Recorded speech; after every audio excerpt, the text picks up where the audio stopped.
Story number 1. The beach wasn't on any tourist map.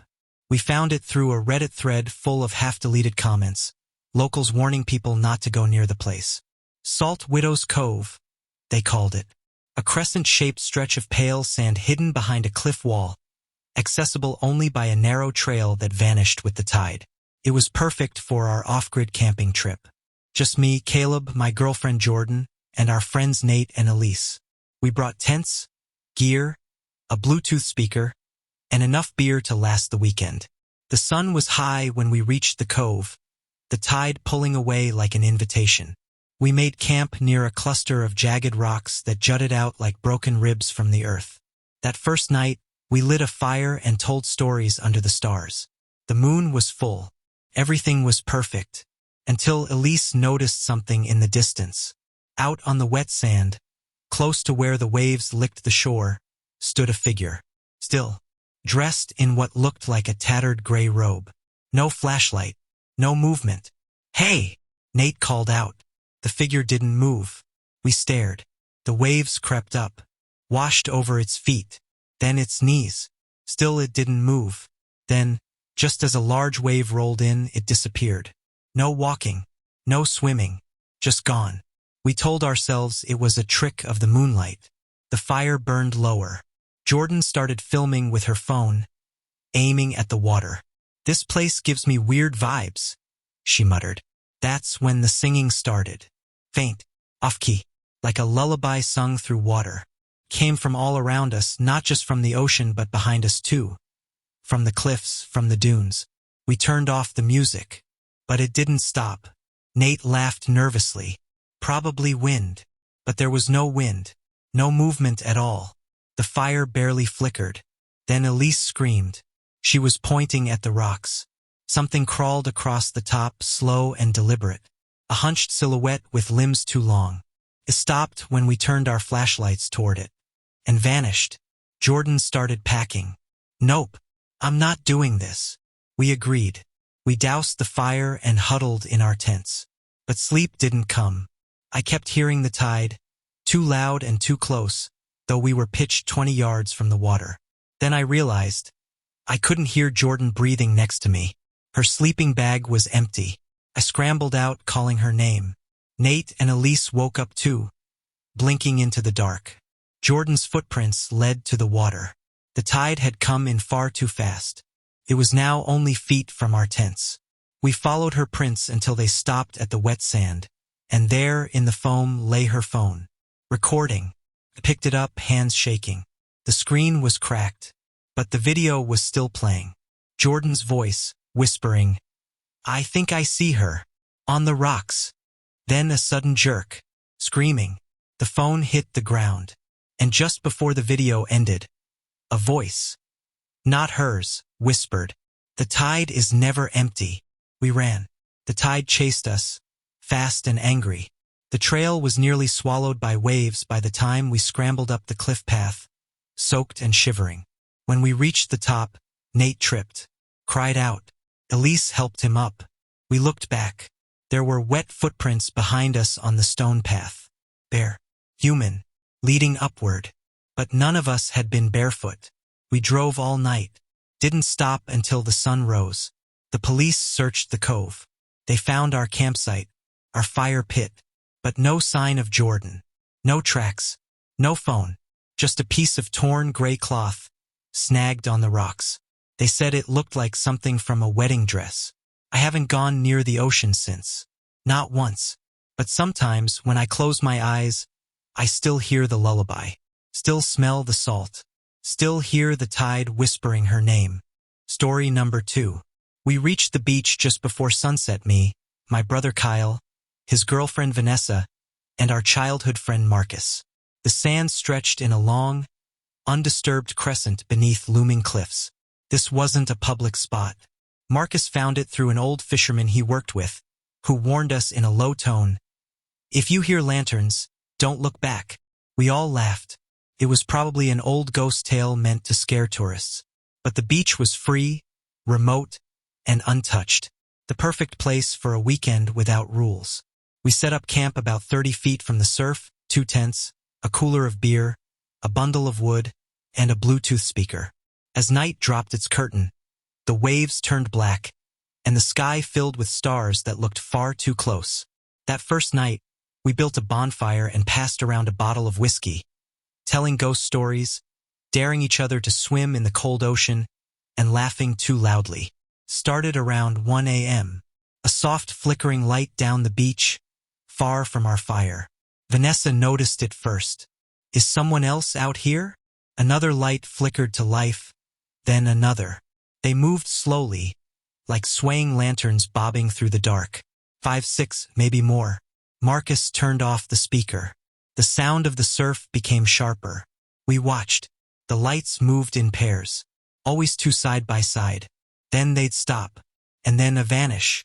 Seconds later, they'd reappear closer. No one's walking, Kyle whispered. They're just there. Then they stopped about 50 feet away, flickering like old gas lamps. Someone's screwing with us? I said, grabbing my flashlight. I took maybe 10 steps in their direction, the beam cutting through the dark. Nothing. When the light hit where the lanterns should have been, there was no one there, just sand. But behind me, Kyle shouted. They were back behind our tents. We all turned. The lanterns swayed slowly behind the camp, on the edge of the dune, where the path led back to the car. Closer now, and moving toward us. Backpacks, Marcus said. Get your bags. We moved fast.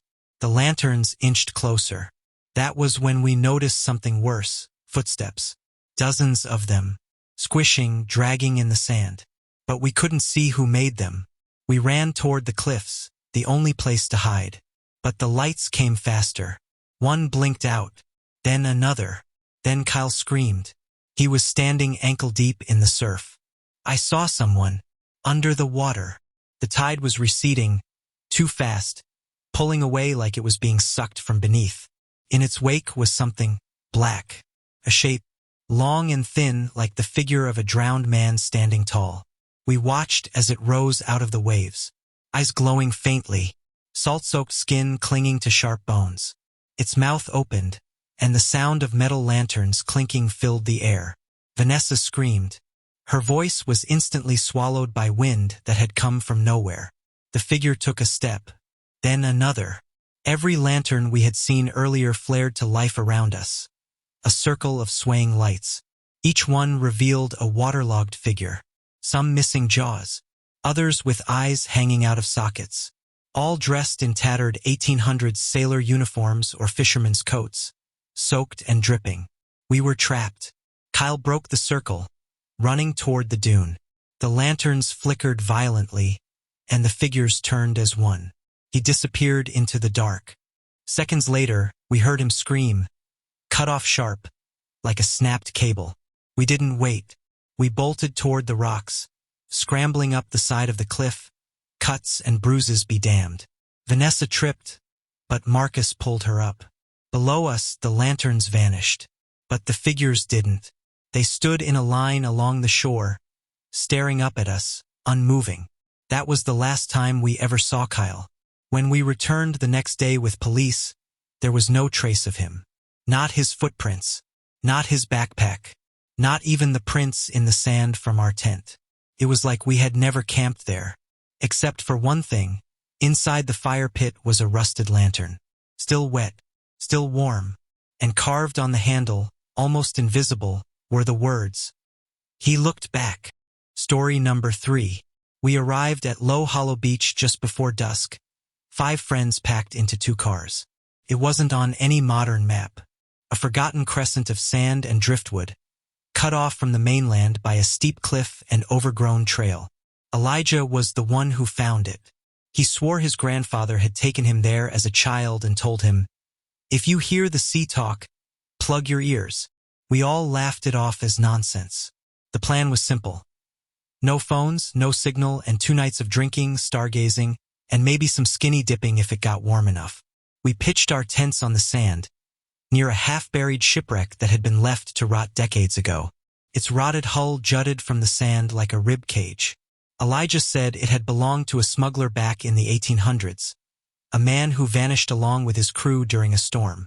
We drank rum around the fire, half in honor of the ghost ship, half because it was the only booze we brought. The night fell fast, and with it the temperature dropped like stone. Around midnight we heard it whispering, faint, like the breeze through tall grass. But it came from the ocean. "Do you hear that?" Cassidy asked, rubbing her arms. The rest of us nodded slowly. It wasn't the waves. It was voices, murmurs in a language none of us could understand. Wet syllables, like words gurgled through seawater. We followed the sound toward the tide.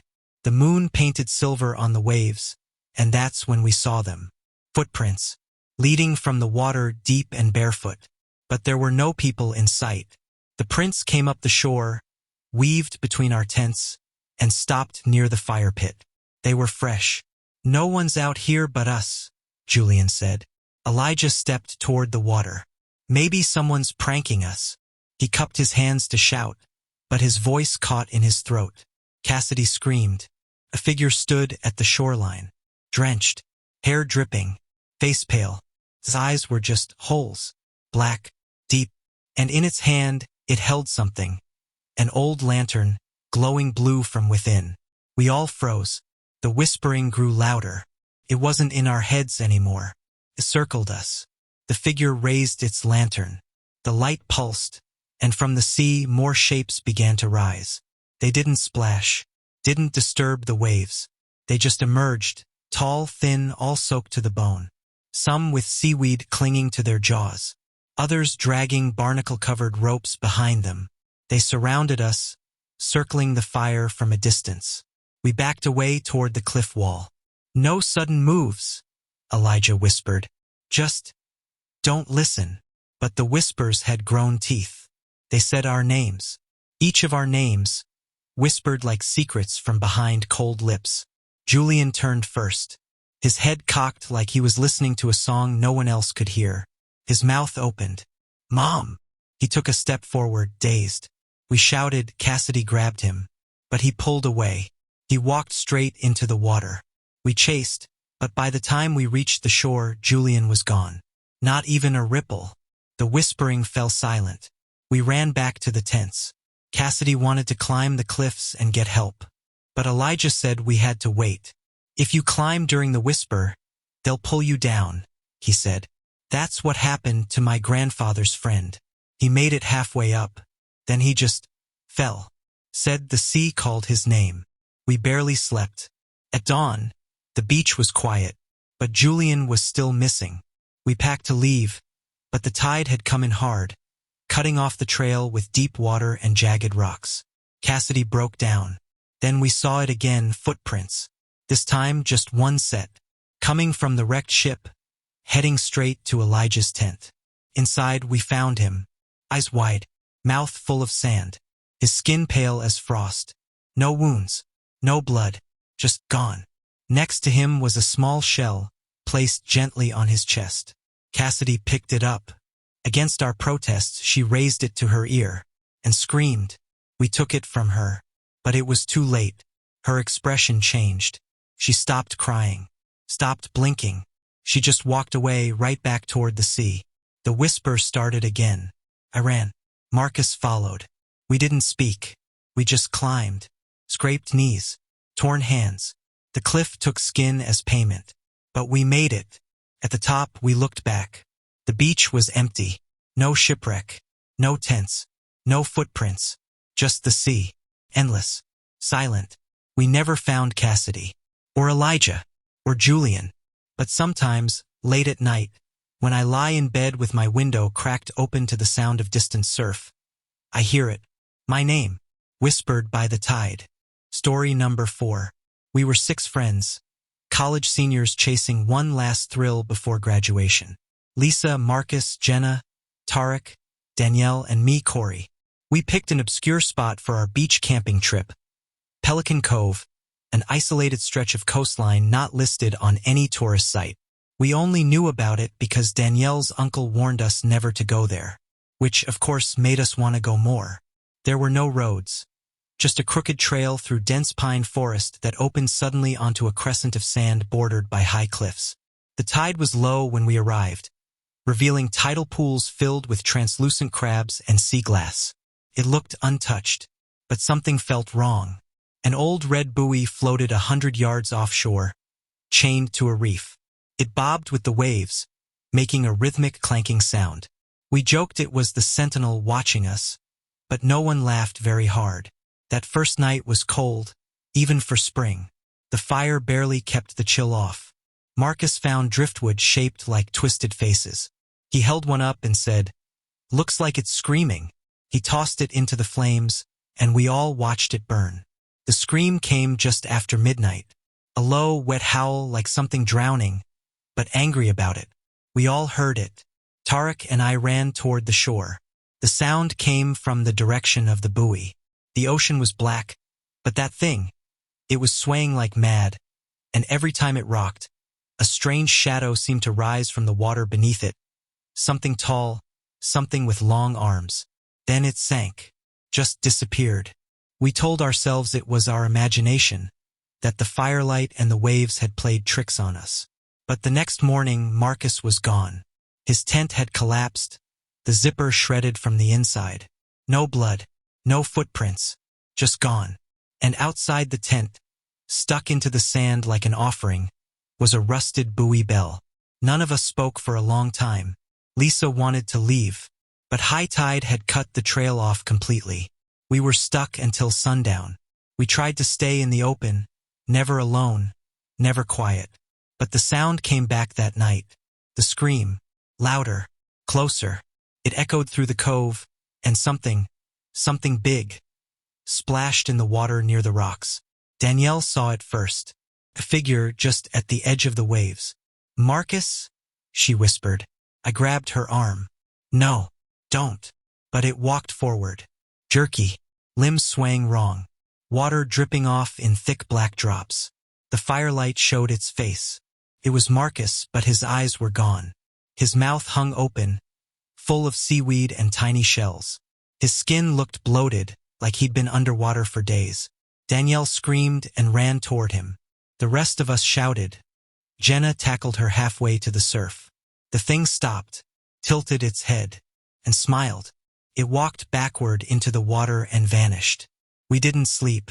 The next morning, the buoy was closer. It had moved somehow halfway to the shore. The chain that anchored it now dragged across the sand, leaving a trail like a snake's belly. Tarek wanted to smash it. He grabbed a rock and waded into the water. He never came out. We watched him sink like a stone, screaming, reaching up, and something pale and long-fingered pulled him under. Lisa snapped. She ran toward the woods, but the path was gone. The cliffs stretched endlessly in both directions, farther than we remembered. Like the beach had grown overnight. That night, the screams didn't stop. They circled us, just beyond the firelight. We heard our names, whispered and mocked. Danielle curled up in her sleeping bag, humming to block out the voices. Jenna stood watch with me. I turned for a second to grab water. When I looked back, she was gone. Only her footprints in the sand, leading to the surf. Danielle and I packed at dawn. We didn't eat, didn't talk. We didn't even look at the buoy, which now sat on the shore, its red paint peeling and rusted, bell silent. We hiked through the woods for hours before the trail reappeared. We didn't speak to anyone for days. Danielle never recovered. She wouldn't talk, wouldn't look at the ocean. Her family moved inland. I tried to pretend it never happened. Until last week. Package arrived at my door. No return address. Inside was a buoy bell, salt-encrusted, rusted, and a single note, written in water-streaked ink. Still listening. I live in the mountains now, but sometimes, in the middle of the night, I still hear it, clang, clang, clang, calling me home.